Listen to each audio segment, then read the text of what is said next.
وأشهد أن محمدا عبده ورسوله اللهم صل وسلم وبارك على سيدنا محمد وعلى آل محمد أما بعد. Hadirin hadirat yang dirahmati Allah Azza wa Jalla, Assalamualaikum warahmatullahi taala wabarakatuh. Alhamdulillah, alhamdulillah. Pertama-tamanya mari kita sama-sama merafakkan rasa syukur kepada kehadirat Allah Azza wa Jalla di atas limpahan kurnia dan rahmat serta inayahnya. Allah berikan kepada kita ruang dan peluang bersama-sama pada malam ini tuan-tuan rahmati Allah Subhanahu wa taala. Syukur pada Allah Subhanahu wa taala kerana kita dipilih di antara yang terpilih tuan-tuan rahmati Allah. Sebenarnya tuan-tuan, nak menghidupkan rumah Allah ni bukan satu benda yang mudah. Sebab tu Allah sebut dalam Quran, innama ya'muru masajidallah man amana billah wal yaumil akhir. Sesungguhnya orang yang boleh ataupun orang yang mampu untuk nak memakmurkan rumah Allah ni ada dua prasyarat yang penting. Yang pertama, man amana billah, dia beriman dengan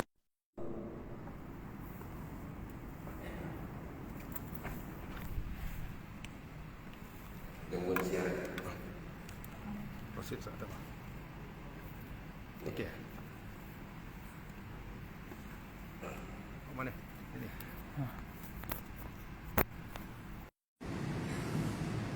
ya.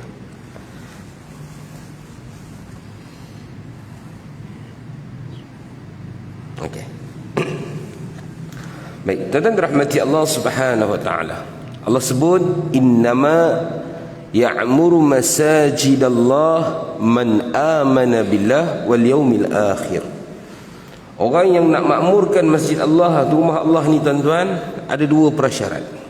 Prasyarat yang pertama, man amana billah. Dia mesti orang yang beriman kepada Allah. Dia mesti ada keyakinan kepada Allah. Apa yang dia buat ni bertepatan dengan apa yang Allah Azza wa Jalla nak. Apa yang dia lakukan ni adalah kehendak daripada Allah Subhanahu wa taala, semata-mata dia nak mencari keredaan Allah. Dia yakin tiada Tuhan melainkan Allah. Dia yakin tiada kuasa yang lebih besar melainkan Allah. Syarat pertama tuan-tuan, dia mesti beriman pada Allah. Wal yaumil akhir, dia kena beriman dengan hari akhirat. Apa maknanya tuan-tuan? Dia tahu, dia sedar apa yang dia buat hari ini kadang-kadang tak nampak hari ini. Apa yang dia lakukan hari ini, apa yang tuan-tuan buat hari ini kadang-kadang tak nampak hari ini. Benar Nabi sebut dalam sebuah hadis yang cukup masyhur, barang siapa yang salat berjamaah dapat 27 darajat. Tuan-tuan, 27 darajat ini tak nampak depan mata. Tak nampak bagaimana beza dengan orang sembahyang satu. Orang sembahyang satu sihat, apa guna kita nak sembahyang jemaah? Bahkan kadang-kadang ada orang yang tak sembahyang langsung pun kadang-kadang rezeki dia lebih daripada orang yang sembahyang. Sebab tu dia nak ada pengukuhan iman. Man amana billah wal yaumil akhir. Dia bukan saja beriman kepada Allah, dia yakin, dia tahu apa yang dia lakukan hari ini demi nak mencapai kemenangan pada hari akhirat. Ni kena ada dua prasyarat. Dua prasyarat ni ada tuan-tuan, baru kita boleh datang masjid. Kalau tak tuan-tuan rahmati Allah, kadang-kadang rumah tepi masjid pun belum tentu dia boleh datang masjid. Kadang-kadang rumah orang tak dengar azan pun tuan-tuan, dia boleh datang masjid. Kadang-kadang bila kita buka speaker masjid tuan-tuan, masuk dalam rumah dia, kadang-kadang masuk sampai ke bilik tidur dia, tapi dia nak ada kekuatan nak datang masjid tu tak ada. Sebab tu berbahagialah orang yang Allah pilih, orang yang Allah gerakkan hati. Tuan-tuan, Allah gerakkan hati nak datang ke sini tuan-tuan, kita kena rasa bersyukur. Sebab Allah bagi kita habiskan sisa umur kita, Allah bagikan kita kekuatan untuk datang ke sini. Allah Subhanahu wa taala berfirman di dalam Al-Quran, tuan-tuan rahmati Allah, A'udzu billahi minasy syaithanir rajim. يا أيها الذين آمنوا اتقوا الله ولتنظر نفس ما قدمت لغد واتقوا الله إن الله خبير بما تعملون. Suratul Hasyr ayat 18. Hari ini saya nak bawa tuan-tuan membicarakan tentang tajuk ketaatan kepada Allah. Baik, kita balik kepada ayat tadi tuan-tuan. Satu ayat ataupun potongan ayat yang cukup pendek. Tapi dalam satu ayat yang sama Allah bawa datang dua perkataan secara berulang-ulang. Dalam Quran tuan-tuan, seni di dalam Al-Quran, kalau satu benda itu diulang, maknanya benda itu penting. Allah mulakan ayat ini, ya ayyuhalladzina amanu. Kata Abdullah ibn Mas'ud Al-Hafiz. Abdullah ibn Mas'ud ini tuan-tuan seorang sahabat Nabi yang muda. Antara yang muda tuan-tuan, yang berduduk dengan Nabi yang muda. Ketika usia yang sangat muda, dia banyak menghafal Quran. Antara sahabat yang diiktiraf hafiz menghafal Quran tuan-tuan. Dia kata apa? Dia kata, bila tuan-tuan buka Quran, baca ayat ya ayyuhalladzina amanu, tuan-tuan jumpa di ayat ya ayyuhalladzina amanu, Abdullah ibn Mas'ud kata ada dua perkara. Sama ada selepas amanu itu Allah suruh kita buat sesuatu, ataupun Allah suruh kita tinggal sesuatu. Antara dua je. Sama ada Allah suruh kita buat sesuatu, ataupun Allah suruh kita tinggal sesuatu. Dalam ayat ini, ya ayyuhalladzina amanu taqullah, Allah suruh apa? Allah suruh ittaqullah. Allah suruh kita bertakwa kepada Dia. Allah suruh kita takut dekat Dia. Allah suruh kita taat kat Dia. Wal tanzur, Allah suruh kita goyah, Allah suruh kita takut, kemudian Allah suruh kita tengok. Wal tanzur nafs, cuba kamu renung, cuba kamu tengok diri kamu. Ma qaddamat, apa yang telah kamu lakukan. Lighad, untuk hari esok, yakni hari akhirat. Wattaqullah, Allah ulang sekali lagi perkataan ittaqullah. Wallahu khabirum bima ta'malun. Dan Allah maha mengetahui dengan apa yang telah kamu lakukan. Baik, tuan-tuan yang dirahmati Allah Subhanahu wa ta'ala, ayat ni ayat yang sangat pendek, tapi Allah nak bagi kita tahu, Allah nak bagi tahu dekat kita tuan-tuan, bahawa ketakutan kepada Allah adalah ketakutan yang tidak ada tolok banding dia. Ketakutan kepada Allah, ketakutan yang tidak ada perbandingan. Ada beberapa jenis ketakutan tuan-tuan. Antara ketakutan yang kita takut hari ini tuan-tuan, ada setengah orang kadang-kadang dia takut duduk dalam gelap. Takut duduk dalam gelap tidak sama dengan kita takut kepada Allah. Ataupun dia takut kepada binatang.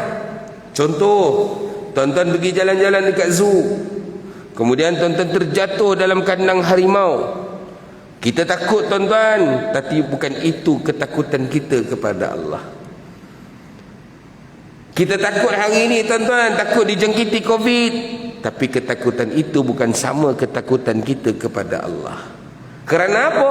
Kerana ketakutan kita kepada Allah adalah ketakutan yang membinasakan, ketakutan yang menghancurkan, ketakutan yang boleh merosakkan kita.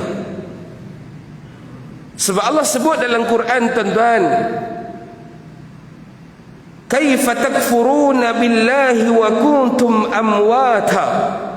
Kamu ni semua tak ada, saya tak ada, tuan-tuan tak ada. Sebelum umur kita tak ada tuan-tuan. Katalah hari ini umur saya 35 tahun, maknanya 35 tahun yang lepas saya tak wujud. Fa ahyakum, Allah kata aku jadikan kamu. Thumma yumitukum, kemudian aku matikan kamu. Thumma yuhyikum, kemudian aku bangkitkan kamu. Thumma ilaihi turja'un, kemudian kepada Allah jualah kita akan kembali. Sebab itu tuan-tuan, ketakutan kita kepada Allah kemudian ketakutan yang membinasakan. Sebab ada setengah-setengah kes ketakutan tuan-tuan, bila dia habis, dia habis. Contoh, kalau kita kena kejar dengan harimau tuan-tuan, kita kena gigit sampai satu peringkat kita mati, habis, tak ada apa dah. Kadang-kadang tuan-tuan rahmati Allah, ketakutan kita kepada satu benda, kita takut gelap. Bila ada terang tuan-tuan rahmati Allah, hilang ketakutan tu sebab rumah dah terang. Ketakutan kita kepada penyakit, tiba-tiba dah kena, lepas kena pula okey pula tuan-tuan, hilang ketakutan tu. Budak tuan-tuan, budak lelaki nak pergi bersunat, dia rasa takut, tapi bila dah lepas dia rasa lega. Tetapi ketakutan kepada Allah tidak. Kerana kita dihidupkan, kita pula dimatikan, dan akhirnya kita akan dipertemukan semula dengan Allah. Kita tak boleh lari tuan-tuan. Satu ketakutan yang tidak boleh kita elakkan, kerana kita bakal kembali dan berhadapan dengan Allah. Kadang-kadang ada seorang anak murid tuan-tuan buat salah, guru disiplin nak panggil dia tuan-tuan, sampai satu peringkat guru disiplin terlupa. Dia pun rasa lega je. Tahu-tahu dah habis sekolah dah cuti, dah habis sekolah dah. Lega dia, cikgu pun tak sempat panggil. Sudahnya bila cikgu jumpa balik, budak dah besar dah. Kamu ni dulu nakal. Tak ada, cikgu pun tak marah dah tuan-tuan, dah habis sekolah tak pernah marah. Kita rasa takut pada waktu tu, kita rasa takut, kita rasa curiga, tapi ianya akan hilang tuan-tuan rahmati Allah. Tapi ketakutan kepada Allah, kita akan kembali berhadapan dengan Allah. Pada waktu dan ketika itu tuan-tuan rahmati Allah, kita akan dinilai walaupun dengan amalan yang hanya sebesar zarrah. Sebab itu Allah suruh kita sungguh-sungguh takut. 2 kali Allah sebut tuan-tuan. Allah sebut 2 kali, ya ayyuhalladzina amanu taqullah wal tanzur nafsum ma qaddamat lighad wattaqullah innallaha khabirum bima ta'malun. Allah sebut di akhir ayat ni, Allah tahu apa yang kita buat. Maknanya apa tuan-tuan? Allah mengetahui apa sahaja yang kita laksanakan walaupun di sebalik tabir. Sebab itu tuan-tuan, bila cerita Allah Maha mengetahui ni, Allah suruh kita muhasabah diri. Kenapa kita disuruh muhasabah diri dalam agama tuan-tuan? Sebab kita tak boleh tipu diri kita sendiri. Kita boleh tipu orang lain tuan-tuan, tapi kita tak boleh tipu diri kita sendiri. Saya ambil contoh yang mudah tuan-tuan rahmati Allah. Kadang-kadang kita boleh bercakap dengan orang, suruh orang buat kebaikan, tapi kadang-kadang kita lupa diri kita. Kadang-kadang kita suruh orang puasa sunat, kita pun tak pernah puasa sunat. Kita suruh orang bangun malam qiyamul lail, kadang-kadang tulis dalam Facebook, jangan lupa malam ni bangun qiyamul lail. Berikan sedikit masa untuk agama, berikan sedikit masa untuk Allah. Kita hanya pandai berkata-kata, tapi kita tak pernah buat tuan-tuan. Sebab tu Allah kecam manusia begini dalam Quran, atamuruna an-nasa bil birri wa tansawna anfusakum. Kamu suruh orang buat baik, tapi kamu lupa tentang diri kamu. Sebab tu kita ni tak boleh tipu diri kita sendiri tuan-tuan. Bila kita perlu muhasabah, kita kena cek balik diri kita. Siapa kita ni? Sebab tu bila sampai masa dan ketika tuan-tuan, fa idza jaa ajaluhum la yastakhiruna sa'atan wa la yastaqdimun. Apabila datang ajal, tidak dipercepat ataupun dilewatkan walaupun 1 saat. Bila sampai masa dan ketika tuan-tuan, Allah nak jemput kita. Sebab waktu ni kita tak tahu tuan-tuan. Ada orang Allah bagi umur panjang, kadang-kadang sampai 80. Saya ada seorang sukarelawan saya tuan-tuan, bertugas di tanah perkuburan COVID. Umur dekat 80 dah. Umur 70 something, tapi dekat 80 dah. Masih kuat bekerja, tolong datang sapu bersih-bersih. Allah bagi dia umur yang panjang tuan-tuan. Tapi bila saya terlibat dengan pengurusan jenazah COVID ni tuan-tuan rahmati Allah, air mata dah tak ada dah kadang-kadang tengok. Anak-anak kecil Allah ambil nyawa mereka. Walaupun kadang-kadang COVID ni sebahagian daripadanya memang ada penyakit-penyakit yang lain, tapi nak bagi tahu kadang-kadang Allah ambil seawal usia. Ada satu kes saya pernah dapat, tuan-tuan. Sepasang suami isteri ni menunggu bertahun tunggu, tuan-tuan, nak dapat anak yang pertama. Allah bagi pinjam dalam perut, lahir anak ni baru 2 hari, tuan-tuan, Allah ambil balik nyawa dia. Nak bagi tahu, tuan-tuan, usia kita tak tahu bila. Sakit bukan punca kematian, bukan penanda aras kematian, tetapi hanya asbab sahaja. Wa ima kita COVID, wa ima usia dan sebagainya, semua adalah tanda aras. Yang pentingnya, tuan-tuan rahmati Allah, bagaimana kita nak kembali kepada Allah, cara macam mana kita nak kembali kepada Allah, bagaimana pula keadaan kita ketika mana kita kembali kepada Allah.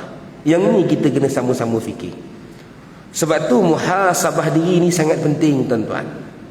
Kadang-kadang kita suka tengok kebaikan, tapi kita kadang-kadang lupa dengan kebaikan. Kita suka doa untuk perubahan, tapi kita sendiri tak nak berubah. Ini benda besar, tuan-tuan. Ya Allah, jadikan aku hamba yang saleh, tapi dia sendiri tak tunaikan solat. Ya Allah, murahkan aku rezeki, tapi dia sendiri tak keluar pergi bekerja. Kadang-kadang permintaan kita tak selari dengan usaha kita. Sebab tu, tuan-tuan, manusia ni perlu muhasabah. Kenapa kita perlu muhasabah diri, tuan-tuan? Selain mengingatkan diri kita kepada Allah, selain mengingatkan diri kita tentang kematian, kita sedar diri kita ni siapa di sisi Allah. Siapa yang ada dalam Masjid Kota Damansara malam ni boleh jamin besok dia datang subuh? Tak ada siapa boleh jamin, tuan-tuan. Hatta saya sendiri pun tak boleh jamin. Walaupun tadi uruskan satu kematian, besok saya sendiri pun tak tahu sama ada saya masih lagi boleh uruskan orang lain ataupun saya pula diuruskan. Ini hak Allah.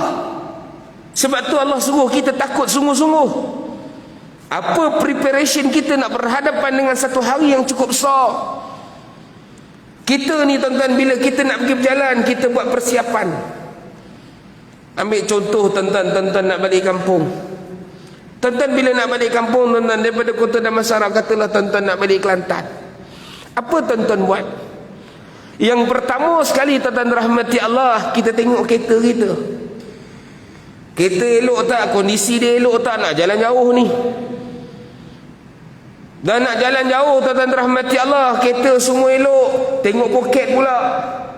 Kalau kereta je elok, poket tak berapa elok pun tak boleh juga. Kereta elok, poket elok, badan kita elok tak? Ni nak drive jauh ni. Kalau dah sesemo, dah batuk-batuk, tuan-tuan, berhenti R&R pun orang takut. Sekarang ni, tuan-tuan, kalau berhenti duduk sebelah orang, semayang pun, kalau bukan semayang sebelah, tuan-tuan, kalau batuk orang sebelah, kalau sesama orang sebelah, dia semayang tu pun digigil lah. Nanyalah aku lepas ni, nanyalah. Bagi salam tu hilang, tuan-tuan. Bang, awal balik, orang sebelah tadi batuk beria-ia. Risau pula aku.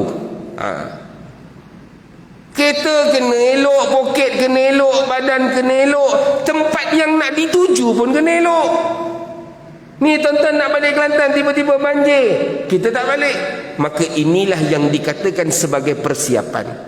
Bayangkan, tuan-tuan, persiapan yang bersifat duniawi ini pun nampaknya ketat dan syadid. Bagaimana pula kita nak berhadapan dengan persiapan hari yang kekal abadi?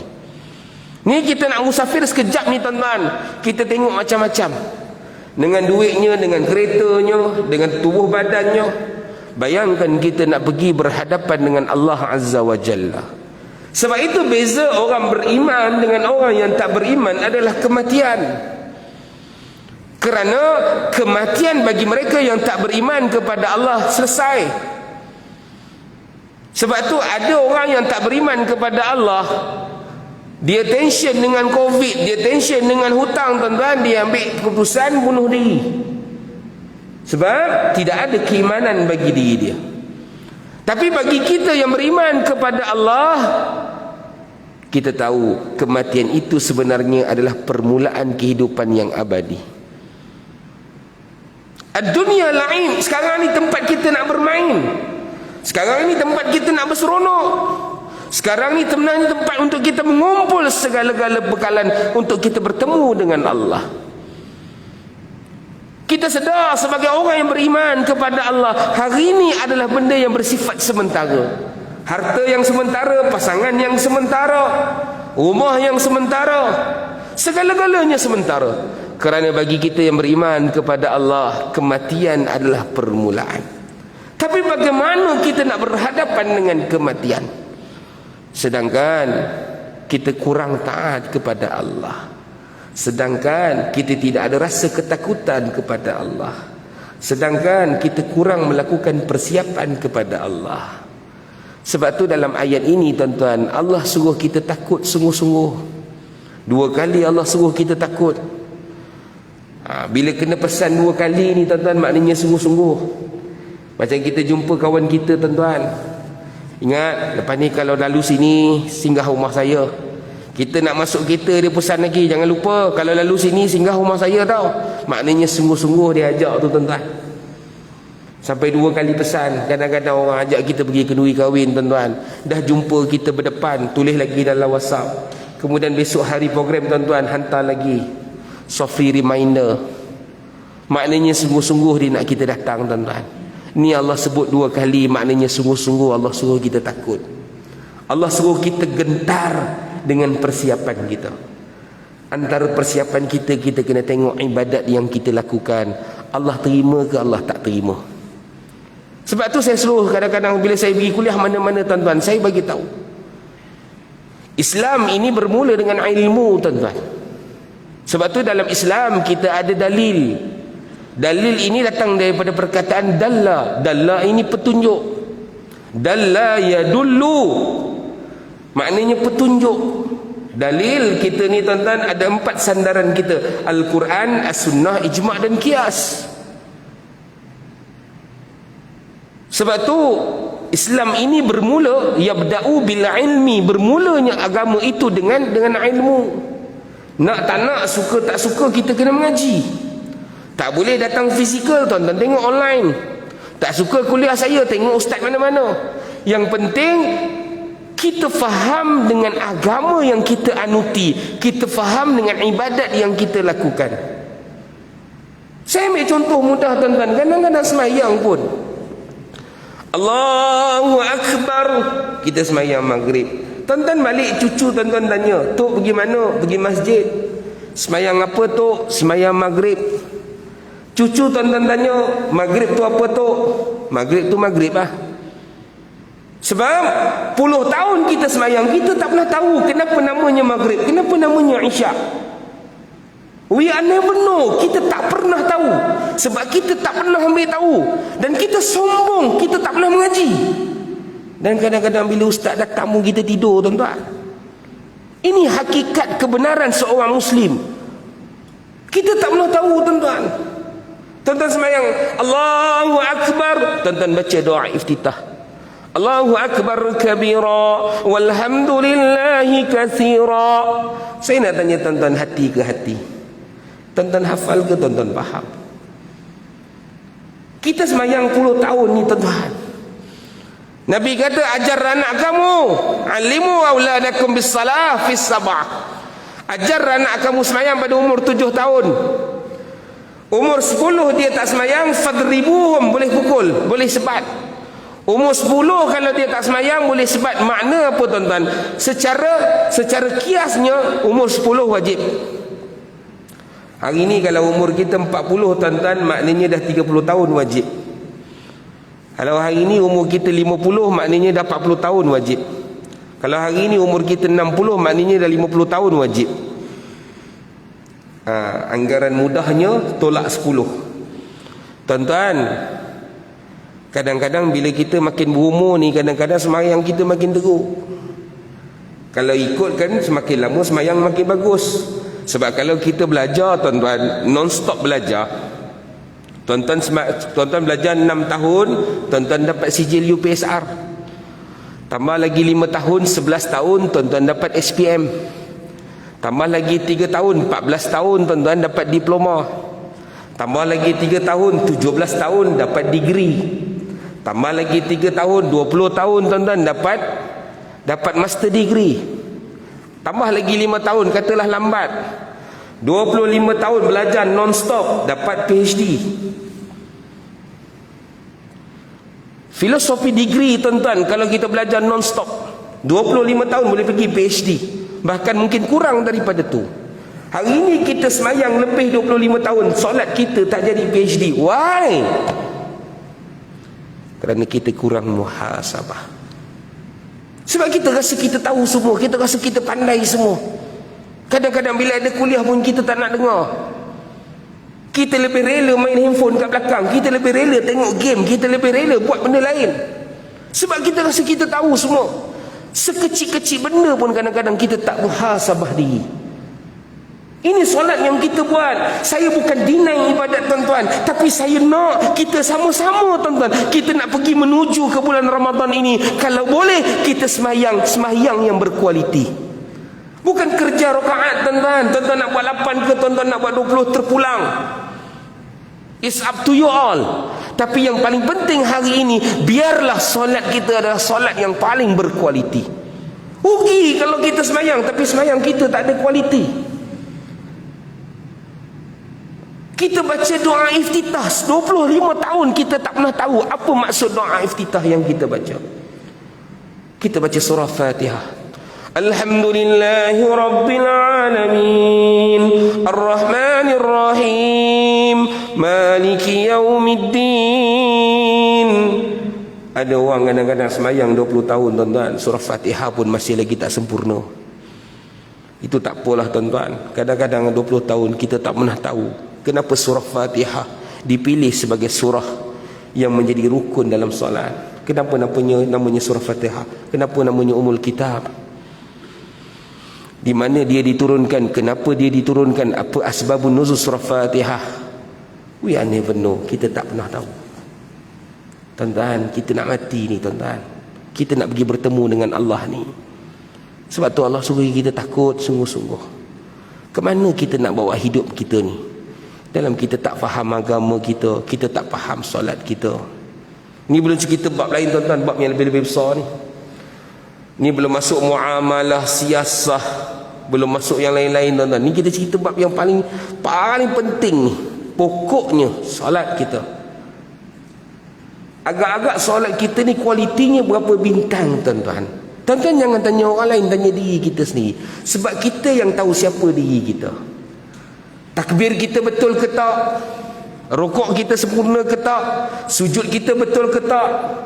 Malangnya tuan-tuan, kadang-kadang semayang 30 tahun sampai hari ini dia tak hafal berapa rukun solat. Lagi malang. Hari ini kita nak baiki kita tuan-tuan. Bukan nak tunjuk orang tu, tunjuk orang ni, tak. Kita tanya diri kita. Ni time tu muhasabah. Kita nak perbaiki diri kita, kita nak perbetulkan diri kita. Banyak kekurangan kita selama ni. Ini bukan masa untuk kita menangisi, tetapi masa untuk kita memperbaiki, memperbetulkan. Kita nak masuk bulan Ramadan tuan-tuan. Kalau boleh biarlah Ramadan ini Ramadan yang paling baik dalam sejarah kehidupan kita. Kalau boleh Ramadan kali ini adalah Ramadan yang paling hebat dalam sejarah hidup kita. Wallahi kalau Allah ambil kita lepas Ramadan ni pun kita rasa kita bahagia. Sebab kita rasa sempurna semua ibadat yang kita buat. Lepas tu kena cek balik tuan-tuan. Kadang-kadang kalau kita tengok tuan-tuan, macam mana Islam ni nak bersatu. Macam mana Islam nak bersatu tuan-tuan. Kita duduk cerita Yahudi lah sana sini lah, kan, Covid ni angkara Yahudi lah. Kita tengok Palestin kena serang. Macam mana Islam nak bersatu sedangkan umat Islam pun fikrah yang berbeza-beza. Tuan-tuan tengok daripada hujung sampai ke hujung, tuan-tuan cuba tengok macam mana angkat takbir. Dalam satu mazhab Syafi'i pun tuan-tuan boleh tengok 10 macam angkat takbir. Yang tinggi, yang rendah, yang tak nak angkat langsung, yang lebih kurang angkat, yang malu-malu kucing, yang cakar harimau, macam-macam bentuk. Pernah tak kita tahu kaedah takbir yang macam mana yang paling soreh ataupun mu'tamad di sisi mazhab Syafi'i? Pernah tak kita ambil tahu? Ni kita kena tanya diri kita tuan-tuan. Itu belum kira lagi letak qiyam. Yang dekat dengan dada, yang bawah dada, yang atas pusat, yang bawah pusat, yang duduk tengah, yang duduk tepi, yang goyang-goyang. Mana satu yang paling betul di sisi mazhab Syafi'i? Pernah kita tahu ke tak yang kita buat ni macam mana?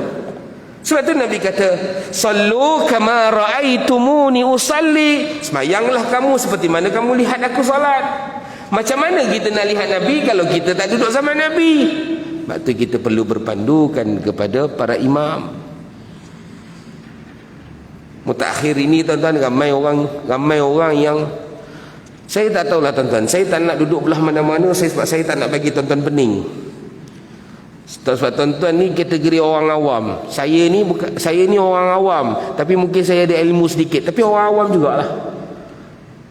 Tapi saya tak nak bagi tuan-tuan pening dalam isu perbandingan ni. Dan saya menyelar sikap-sikap asatizah yang buat bagi orang pening tentang agama. Saya ambil contoh bila isu orang tak nak ikut mazhab.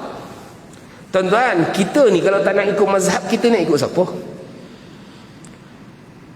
Ustaz, kita ada Al-Quran dan hadis, saya nak ikut Nabi. Siapa kita? Tuan-tuan baca Quran, tuan-tuan faham ke tak? Terjemahan tak sama dengan tafsiran. Tu kita kena tahu. Kita ambil satu contoh ayat, falyadhaqu qalilan walyabku katsira. Ada orang kata orang Islam kita kena banyak nangis, kurangkan ketawa. Tuan-tuan, ayat itu untuk orang munafik. Allah kata apa kat orang munafik? Kamu jangan ketawa kat dunia sebab kamu akan menangis di hari akhirat. Kan beza tu. Macam mana nak faham tuan-tuan? Kena belajar dengan para ulama. Sebab tu golongan manusia ni ada 3 golongan. Golongan yang pertama tuan-tuan, ahlu taklid. Golongan yang pertama ahlu taklid, orang yang mengikut. Sebab apa tuan-tuan? Sebab kita ni orang awam, tak faham. Bahasa Arab kita lemah, Quran tak hafal, hadis tak ingat. Dah bahasa Arab yang pokok tu pun kita tak ada. Macam mana kita nak faham yang lain? Jadi kita ahlu taklid, kita ikut para imam. Bila kita ikut para imam tuan-tuan, kita bertaklid dengan apa yang imam lakukan. Sebab kita tak sampai peringkat dia. Kita nak baca hadis Nabi pun kita tak tahu macam mana periwayatan, macam mana riwayah, macam mana dirayah. Kita tak tahu. Kita tak ada ilmu tu tuan-tuan. Kita ahlu taklid, golongan yang paling rendah. Dia naik sikit golongan yang kedua, namanya ahlun nazar. Ahlun nazar ni dia boleh pilih antara mazhab. Dia nak ikut Syafi'i ke, dia nak ikut Hanafi ke, dia ikut Maliki ke, boleh. Sebab dia ahlun nazar. Dia reti bahasa Arab, dia boleh berbahasa Arab, dia hafal Quran, dia tahu ilmu hadis, dia mengaji usul fiqh.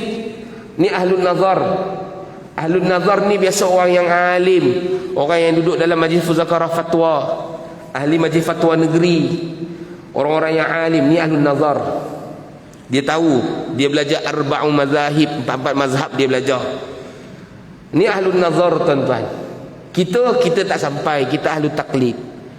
Yang tu boleh pilih. Itu pun dia pilih mengikut pandangan yang mu'tamad. Bukan suka-suka dia pilih mana yang dia nak. Dan golongan yang paling tinggi namanya ahlul mujtahid. Ahlul mujtahid ni tuan-tuan, dia menghafal Quran, dia hafal hadis 10,000, ratus ribu dia hafal. Dia menguasai ilmu fiqh, dia menguasai ilmu usul fiqh. Dia menguasai selok-belok tentang ilmu-ilmu yang ada, ilmu alat. Dia menguasai segala-gala ilmu agama dan dia diangkat sebagai ahlul mujtahid. Kalau ahlul mujtahid zaman kita ni tuan-tuan, kalau mungkin yang masih hidup lagi tuan-tuan, Syekh Yusuf Qardawi.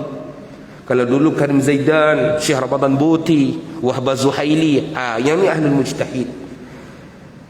Itu pun mereka ini kadang-kadang tuan-tuan lebih selesa dengan mengikuti para imam. Kita ambil contoh Al-Imam Nawawi rahimahullah. Dia sendiri pun bertaklid dengan Imam Asy-Syafi'i rahimahullah. Khatib Syarbini dia pun ikut Imam Syafi'i. Tuan-tuan, ulama-ulama hebat macam ni pun ikut Imam Syafi'i. Tiba-tiba datang kita yang kuliah sebulan sekali, yang datang tengok YouTube, tiba-tiba tak nak ikut mazhab, kita nak ikut Nabi. Ni jam, tuan-tuan. Kalau ada kawan-kawan tuan-tuan yang berjenis macam ni, tuan-tuan, ajak pergi mengetih, tuan-tuan lari ya. Sebab dia akan merosakkan akal fikiran tuan-tuan.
Sayyidina Muhammad Rasulullah.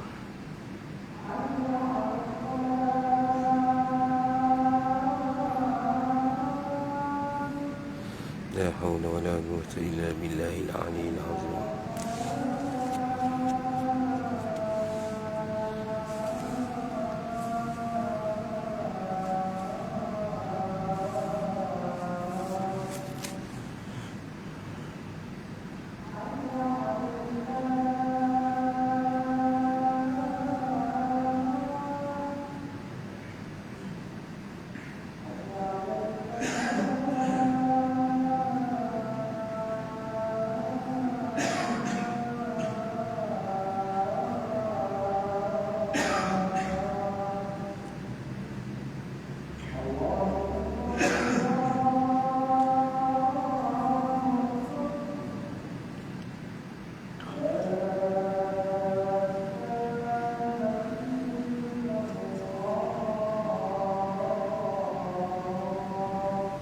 La ilaha illallah Muhammad Rasulullah SAW.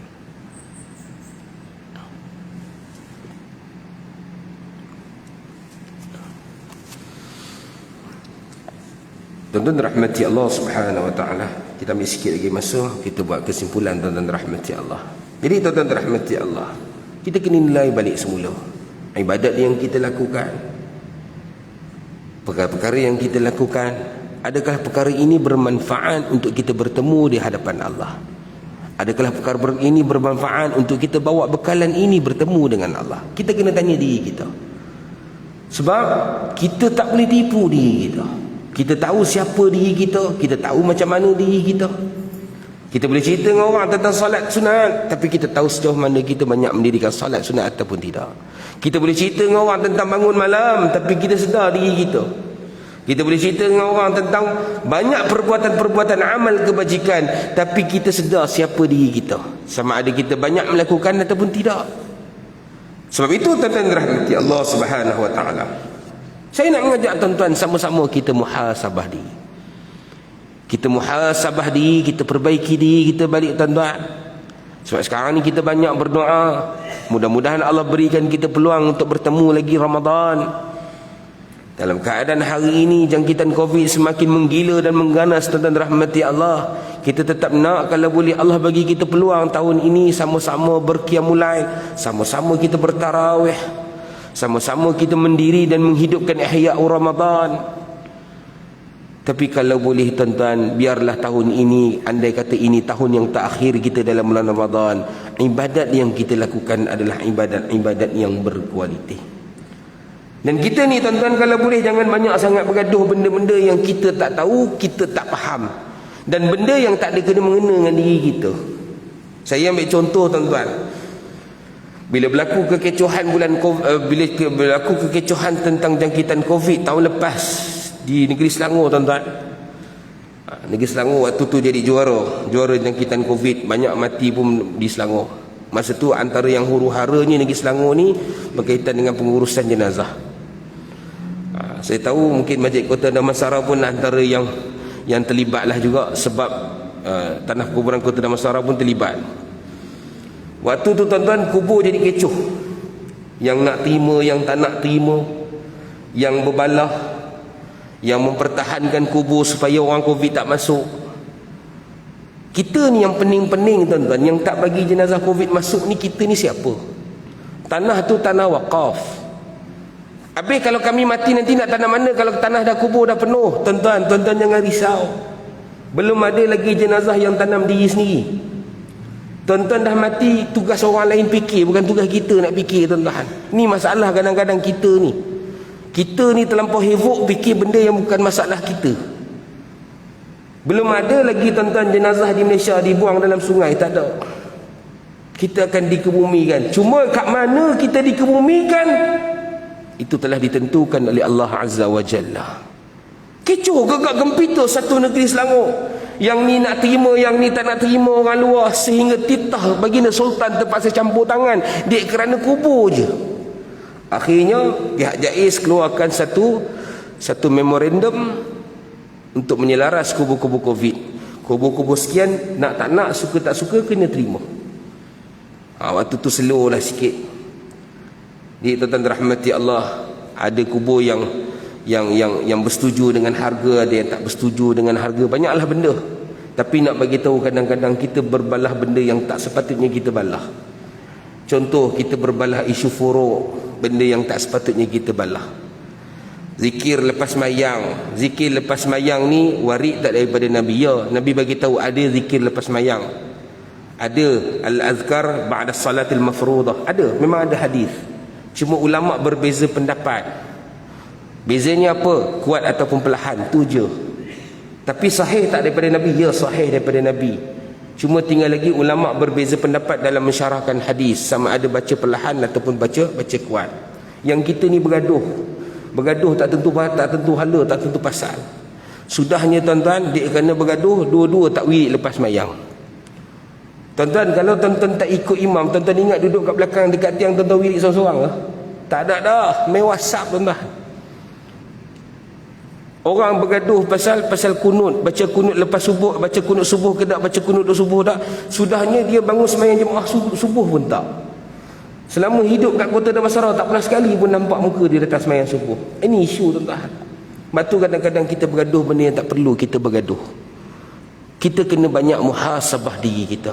Tengok balik amal perbuatan kita, tengok balik ibadat kita, tengok balik semua yang kita lakukan, adakah bertepatan dengan dalil ataupun adakah bertepatan dengan kehendak yang telah ditinggalkan oleh baginda sallallahu alaihi wasallam ataupun tidak. Jadi tuan-tuan rahmati Allah, sama-samalah kita mempertingkatkan ketaatan kita kepada Allah dengan sebenar-benar ketakwaan, iaitu melakukan apa yang disuruh oleh Nabi dan kita tinggalkan apa yang dilarang oleh Nabi. Mudah-mudahan andai kata malam ini malam yang terakhir tuan-tuan, besok kita mati dalam keadaan kita tenang dan kita rasa kita bersih di sisi Allah Azza wa Jalla. Kita solat tuan-tuan rahmati Allah, repair solat kita setiap hari. Kalau boleh semakin hari semakin baik. Orang beriman dia tidak masuk ke dalam lubang dua kali tuan-tuan. Kita kena repair diri kita, betulkan balik. Saya tak deny ibadat tuan-tuan, tapi sama-sama kita muhasabah diri, perbetulkan balik apa yang kita lakukan, perbetul apa yang salah. Kita betulkan yang biasa, biasakan yang betul. Kalau kita angkat takbir, cek balik, betul tak ini takbir yang telah ditinggalkan oleh para ulama? Betul tak ini yang kita ikut dalam mazhab kita tuan-tuan? Kadang-kadang apa yang kita buat tak kena langsung, sebab banyak daripada kita buat tuan-tuan ikut-ikutan dan tengok daripada apa yang orang lakukan. Tu rugi kita. Sedangkan agama kita bermula dengan ilmu. Dah ada ilmu, kita akan datang kefahaman. Dah ada faham, kita yakin. Dah ada keyakinan, baru kita beramal. Jadi mudah-mudahan kita perbaiki diri kita tuan-tuan. Mudah-mudahan Allah SWT terima permohonan taubat daripada kita. Yang mana yang dah lepas kita tinggalkan tuan-tuan, minta maaf pada Allah, minta ampun pada Allah. Kerana Allah tak heran manusia buat silap. Yang Allah heran bila manusia tak nak bertaubat kepada dia. Mudah-mudahan kita bertaubat dalam keadaan kita bersungguh-sungguh minta Allah faqih kita dalam agama, insya-Allah. Tuan-tuan rahmati Allah, menutup tirai kuliah saya pada malam ni tuan-tuan, saya ada bawa naskah buku. Buku ni saya tulis sepanjang 2 tahun saya terlibat dalam COVID. Tapi buku ni bukanlah COVID. Buku ni berkenaan dengan pengurusan jenazah Islam. Di dalam buku ini saya menceritakan tentang 18 kes pengurusan jenazah. Ada biasa, ada kategori, penyakit berjangkit dan kritikal, penyakit berjangkit dan berisiko, kritikal dan lain-lain. Saya buat buku ni tuan-tuan rahmati Allah setebal 264 muka surat berwarna dan banyak gambar. Sebab saya tahu orang Malaysia ni tak suka membaca. Orang Malaysia ni suka tengok gambar. Jadi saya letak banyak gambar dalam tu supaya tuan-tuan boleh belajar. Tuan-tuan, impian saya satu, niat saya satu, saya nak orang Malaysia, setiap keluarga Muslim tahu asas pengurusan jenazah. Itu yang paling penting. Dia takkan timbul isu kartel pengurusan jenazah, takkan timbul isu orang ambil kesempatan, takkan timbul semua isu ni tuan-tuan, selagi ahli keluarga tahu macam mana nak uruskan jenazah. Tuan-tuan tak pandai pun tak apa, yang penting tuan-tuan ada basic. Dalam buku ni saya cerita A sampai Z, dari mana macam mana tuan-tuan nak tuntut jenazah di hospital sampailah ke bumi. Dan ada juga jenazah kritikal, jenazah penyakit berjangkit macam HIV, COVID dan sebagainya ada. Jenazah transgender yang bertukar jantina, semua ada dalam ni. Jenazah hancur, jenazah kemalangan, jenazah reput, jenazah fresh blood, bloating, active decay, advanced decay, dry remain, mummification, adipoce, macam mana jenazah tu kalau dah berubah jadi lilin, semuanya ada. Ada 18 kes semuanya tuan-tuan rahmati Allah. Impian saya satu saja. Saya nak setiap keluarga Muslim tahu bagaimana nak uruskan jenazah keluarga, dan tuan-tuan kena simpan satu harapan dalam diri tuan-tuan. Macam mana pun biarlah kita sebagai anak yang sentuh dan cuci kemaluan mak ayah kita. Jangan biarkan orang lain buat tuan-tuan. Tak ada harga diri kita sebagai seorang anak kalau kita biarkan orang lain yang cuci kemaluan mak ayah kita. Di mana arwah, di mana harapan ibu bapa, di mana maruah mereka kalau kita biarkan orang lain yang cuci. Sebab kita sebagai anak tak tahu macam mana nak buat. Sebab tu saya bukan nak ajar tuan-tuan jadi super pengurus jenazah, tak. Tapi saya nak tuan-tuan ada basic ilmu supaya kita tahu apa yang kita nak buat, kita tahu apa yang kita nak uruskan. Jadi tuan-tuan rahmati Allah, tuan-tuan boleh tengok nanti kat luar lepas mayang. Mudah-mudahan kalau tuan-tuan rasa buku ni buku yang baik untuk tuan-tuan simpan di rumah, jadikan sebagai rujukan keluarga, saya alu-alukan tuan-tuan untuk milikinya dan simpan di rumah dan baca bersama keluarga, insya-Allah. Wallahu taala alam. Aku qauli hadza wa astaghfirullahal azim li wa lakum. Assalamualaikum warahmatullahi taala wabarakatuh.